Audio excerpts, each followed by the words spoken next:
Hey everyone, welcome to episode 20 of the LitRPG Podcast. I'm Ramon Mejia. I'm here to bring you the latest LitRPG news, reviews, and of course, author interviews. In new releases and reviews this week, I'll be giving you my opinion on The Dive, Birth of a Hero, Ruin Universe, and Adventures of a Scribe. We'll begin though with LitRPG news.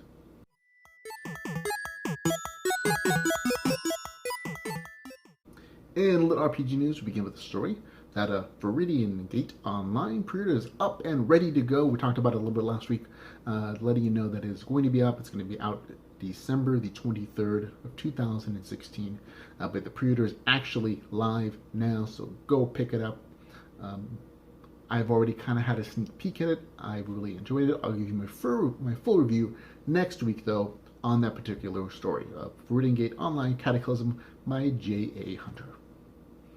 Also in LitRPG news, we have the author of The Dive and World Sea, Justin Miller. He said that he plans to publish his newest story, World Keeper, on Amazon as soon as he finds a nice place to stop writing it currently. He's also asking fans of his two book series, The Dive, if they're interested in a print edition of the book. Now, if you are interested in that, or you're not, whatever the case is, Justin Miller does ask that you let him know by commenting on his author page. There's a nice discussion thread there that he's opened up for people who are fans of his work. Let him know if you're interested in getting a print edition of those books or anything else. Okay. Also in LitRPG news, we have Travis Bagwell, author of Awaken Online, one of my favorite books. He has completed the content portion of his second book in the Awaken Online series. That would be Awaken Online Book 2, Precipice. Now he says all he has to do is edit, and lots more editing. On his blog, he says that he hopes to have the book released by early 2017. So for those of you folks who keep asking on online forums and sending him messages, when's the next book coming out? Well, now you have a better idea. Okay, now, additionally, we have a new listing for the upcoming LitRPG series. We have the Crystal Sphere, the Neurobook #1, a LitRPG series written by A. Levandi. Now, if you're a fan of the Phantom Server series, you know this author already. It is apparently going to be a prequel to that particular series. It is now if you're not familiar with Phantom Server series, it's another really good LitRPG series. It's a space sci-fi LitRPG that has great action scenes, a ton of cool story twists. It's one of my favorite sci-fi space adventure, battle kind of LitRPGs. Really interesting. Now this is not a prequel necessarily. To my reading of the description, it really seems like a fantasy-themed LitRPG set in the same universe. But again, that's just according to the description. I'll read it off to you so you can kind of get a better idea of what it's going to be about. Inhabited by clumsy dwarfs and cute alphas, the cyberspace of the Crystal Sphere, the latest state-of-the-art MMORPG, is not as benign as it might seem.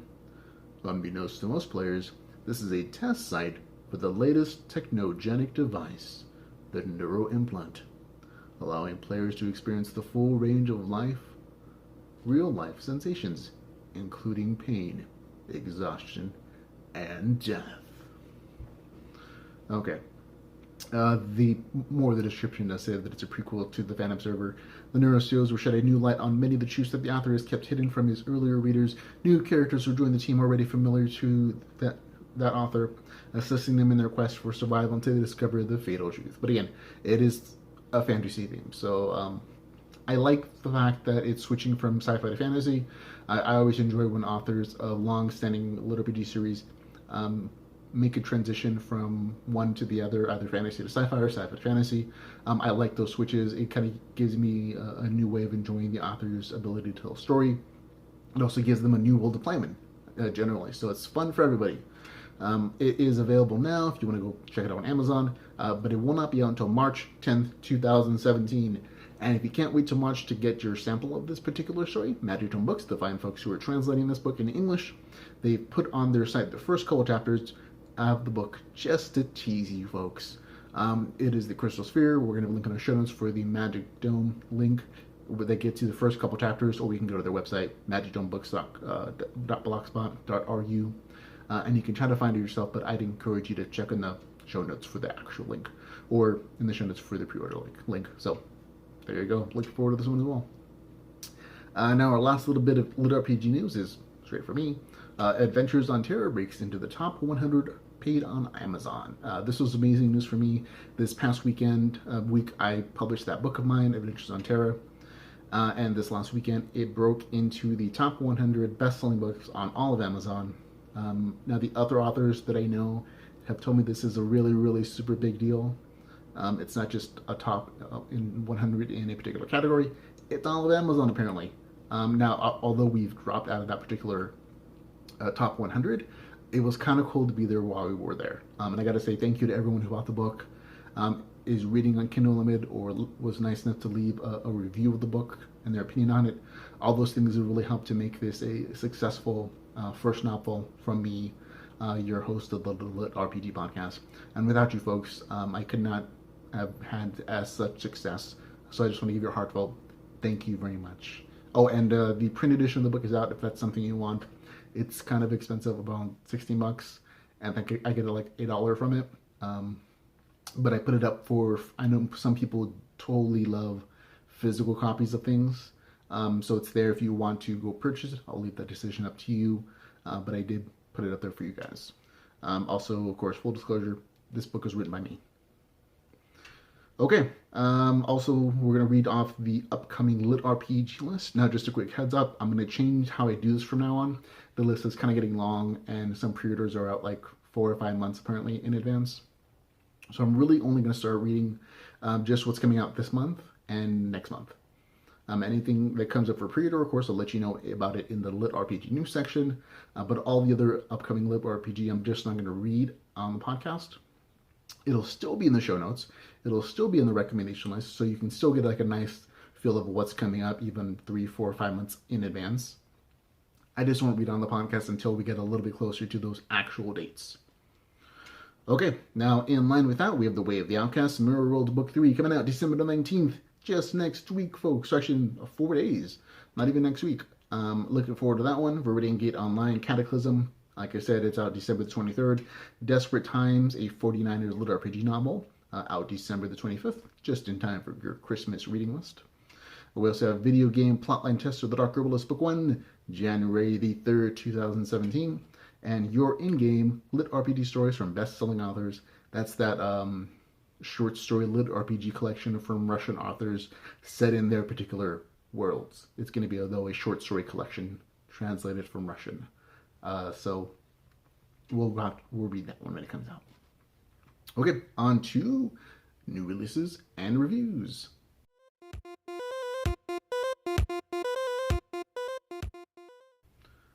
In new releases and reviews, we're going to begin with my review of the game audiobook edition. I did forget to put that in the earlier part, but I am reviewing it now. I let you know about this, that it came out a couple weeks ago, towards the end of November, and I've been listening to it ever since. It is 12 hours long and 25 minutes. The narrator is Nick Podell, written by, of course, Cosimo Yap, the author. I'm going to break the review for audiobooks again down into 2 sections, the story portion and then the narration portion. These are 2 distinct features that can ruin an audiobook for a listener. If the story is great, but the audio narration is not to their taste, it'll ruin the whole thing, even if it's an amazing story. Vice versa as well. The story could suck, but if the narration is good and it keeps you engaged, sometimes that's enough to salvage it. If you're not familiar with what the game is, it is actually spelled GAM3. If you're listening to this on just the audio version of it and you want to look it up, it's an amazing story. I'm a huge fan of it. It is one of my favorite sci-fi LitRPGs. It talks about there's been an alien invasion in the universe. Alan, a college student, he jumps into this virtual online game where the things that happen in the game affect the outside world, but it's more of a way that the aliens have stopped people from going to intergalactic war. So they can do all their violent decisions and conquer strategic points in the universe and actually control those points in the real world, but they're doing it in the game. And so it's a virtual world that's pretty open world, letting characters do whatever they want to, go on adventures, quests, political intrigue, get whatever skills they want to. And it's a really interesting sci-fi world. Like I said, the story portion of my review is that I love the game. It's one of my favorite sci-fi lit RPGs of all time. I love the detailed skill trees. There's seemingly endless possibilities. The story takes the main character Alan from Earth to a test with this custom AI, then to various alien planets where he battles robots, aliens, and gets caught up in some amazing adventures. I really enjoyed the ebook version when it came on Amazon. I was reading it on the Royal Road when it was first put out a long time ago, and it's an enjoyable ebook. Now, the audiobook version of it, again, is narrated by Nick Podell, and he does a great job of narrating. His voice almost perfectly matches what I expected main character Alan to sound like. And if anything, I actually like the audiobook more than the ebook version of it, which is rather rare for me. I'm usually reading the ebook versions or the print versions, whatever, far in advance, and I get pictures in my head, and that kind of sticks there. So when it changes from that, it's not usually as great. But with this audiobook version, it was it added such an extra layer of information and enjoyment. I can't recommend this enough. I was really sad when this audiobook ended. It got me through, of course, many long shifts at work at about 12 hours, 25 minutes. I listened to it about, 3-4 hours at a time, so it only took me a couple of days to get through. And unfortunately, again, I was sad when it ended. I would recommend this to anybody. There we go. On to my next review, The Dive, Birth of a Hero, from Justin Miller, of course. Now, this is the conclusion to his earlier work, The Dive, Birth of a Wordsmith. I'll read you the description. Follow Jin as he continues his adventures through the new virtual reality game, The Dive. On a journey to discover his purpose in this strange world, he will fight against man and monster alike, teaming up with the most unlikely of creatures. But every action has its consequences, and not everyone takes kindly to his choices. Okay, this is a 550-page book at $3.99 currently on Amazon. It is also available on Kindle Unlimited. Now, again, if you like the earlier book, The Dive, Birth of a Wordsmith, you're going to love this one, that's for sure. It is, in just about every way possible, a better book. Now, this is one of those series that you do have to read the earlier part, kind of get all the references they make in the second book. So you can't just pick this up and figure everything out. There are a lot too many relationship issues, why is he so powerful and overpowered, whatever it is. You do need to read The Birth of a Wordsmith first, and a lot of people are actually picking this up, but then going back and rereading that one to kind of refresh in their minds what everything's happening. But it is the conclusion of this particular series, for now, hopefully.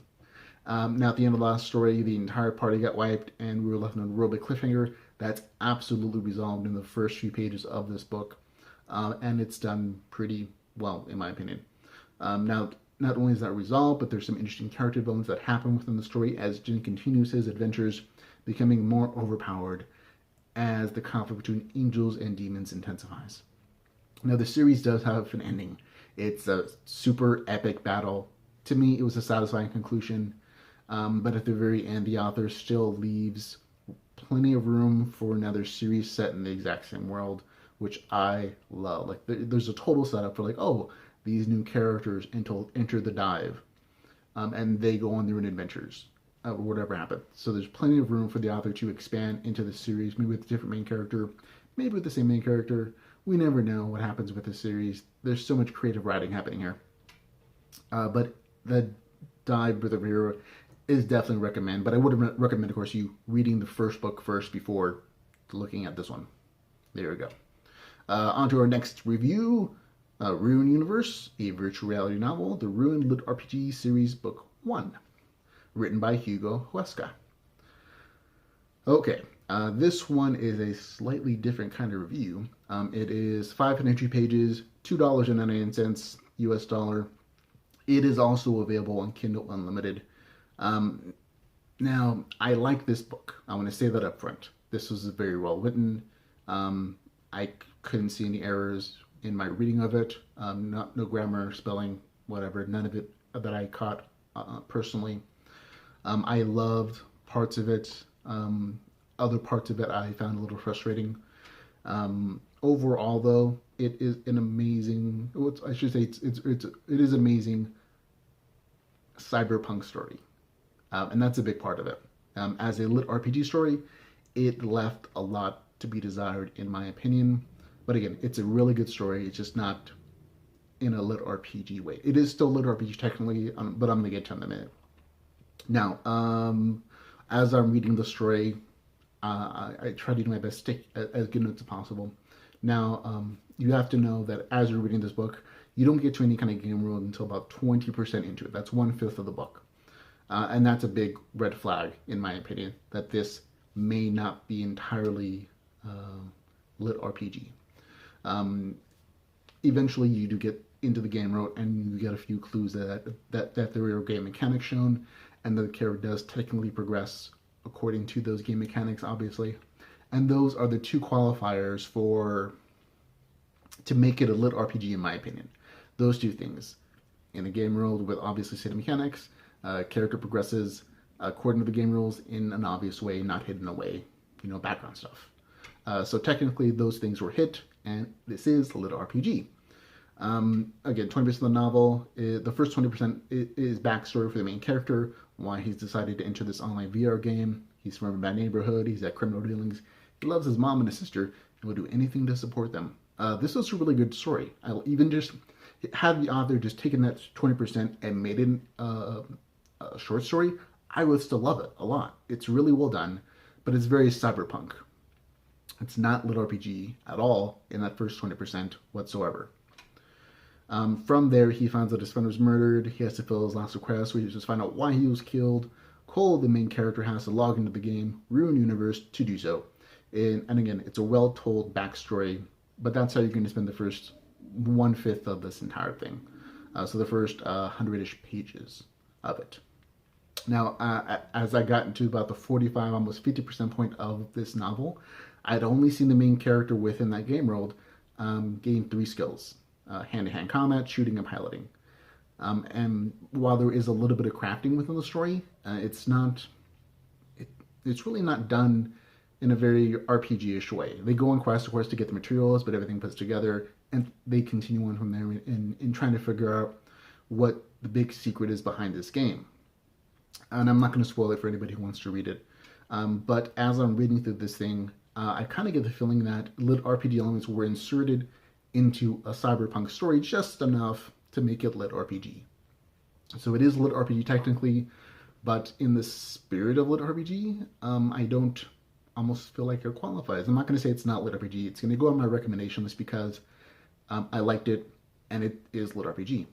But it lacked a lot of the things that I really love about lit RPG. Things like levels, skill trees, detail crafting, the finer points of a magic system, all those game mechanics that make up an RPG system or in a video game system, whatever you're basically using for, they were missing from the story most of the time. Like the game world says, we don't have levels. We're a skill and ability based game, and that's perfectly fine. But I would have loved to have gotten more explanation about those skills, about those abilities, about the possible tree paths. Instead, I got a really good cyberpunk story and just like a sprinkling of little RPG elements every 100-ish pages or so, starting at the 20% mark. And so it didn't really it didn't hit all those things I love about lit RPG, which is unfortunate because it's a good cyberpunk story. It just didn't really fulfill my need as a lit RPG story. So that's my opinion. And again, it's a good, well-written novel. I want to make sure I'm very clear on that. I enjoyed reading it. It just didn't, get me my lit RPG fix. So there you go. That's my opinion of Ruin Universe. Now on to the last story, Adventures of a Scribe, written by Michael Dehun. Sorry if I'm getting that name wrong, Michael. Essentially, this was my favorite read of the entire week. I absolutely fell in love with the story. I'm going to read you the description so you can get a feel for what the story is about. Edward Montague has grown up in a family of scribes, learning about the world around him through books in his family shop. Not wanting to be consigned to his fate scribbling away all day or managing the shop, he takes matters into his own hands. Striking forth into the world, he makes friends on his journey and experiences the joy of victory to the agony of defeat. I think it means from the victory, from the joy of victory to the agony of defeat, but that's how it actually reads. The authors actually just say that it's set in the fantasy LitRPG world, and he's nice kind of talks about what LitRPG is. So good for you, man. I appreciate that. This is a 226-page book, $5.99. It is not available on Kindle Unlimited. Now, this novel costs about double what I would normally pay for the page count, and it's not available on Kindle Unlimited. Yet despite that, I give it a wholehearted recommendation to anybody who's looking for a great LitRPG story.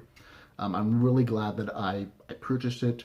I generally purchase these things for you guys because I want to give you a good review without you having to take the risk of spending so much money on 226 pages.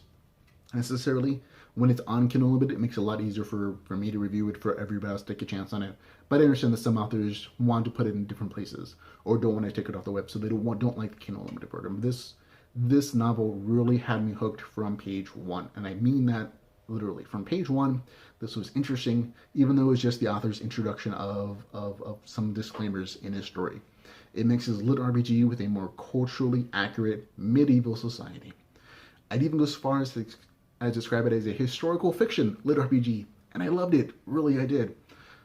In the preface, the author tells the reader that he intentionally includes some more historically accurate aspects of medieval life, that the age of adulthood in a realistic society would have been around 12 years old, and that drinking alcohol was a matter of survival since people poured their sewage into their water sources. And this is entirely true. It is a more recent development that the age of adulthood it's been raised to 18, 19, 20, whatever it is, and that's because, of course, extended technology, medical services, all that great stuff, like clean water and regular eating, things like that. But in an actual medieval society, lifespans were so short that, hey, as soon as you have puberty, or even before, you're a grown-up, go out into the world, go do your thing. And so he's bringing that sort of realism into his LitRPG story, and it works amazingly well. He even goes as far as to detail social customs and taboos around hoarding knowledge that I found utterly interesting and a unique way of describing a LitRPG world, because he melds it perfectly with a real LitRPG system, as if that LitRPG system has existed for hundreds and hundreds of years. Social customs, taboos, all those normal social things have developed alongside this game system, where there are blue screens of information, levels, skill trees, abilities, all those great things that we love about LitRPG and RPG systems. Okay, again, there's plenty of things in there: levels, skills, magic, experience from killing monsters. And again, it's all handled perfectly. I loved every minute of it. If you want action, crafting, adventure, detailed magic systems, this novel has everything. And I really can't recommend this one enough. I mean, who really knew being a scrap could be this cool? Okay, that's it, folks. That's it for the podcast. Thank you very much for watching and listening. The podcast, remember, only exists because you guys and your support. And thank you for, listening to me talk about something I love, and hopefully you do too. If you want to learn about all the ways you can support this particular podcast, you can do so at litrpgpodcast.com/support. But until the next time I see you, folks, talk to you. Remember, go read some LitRPG.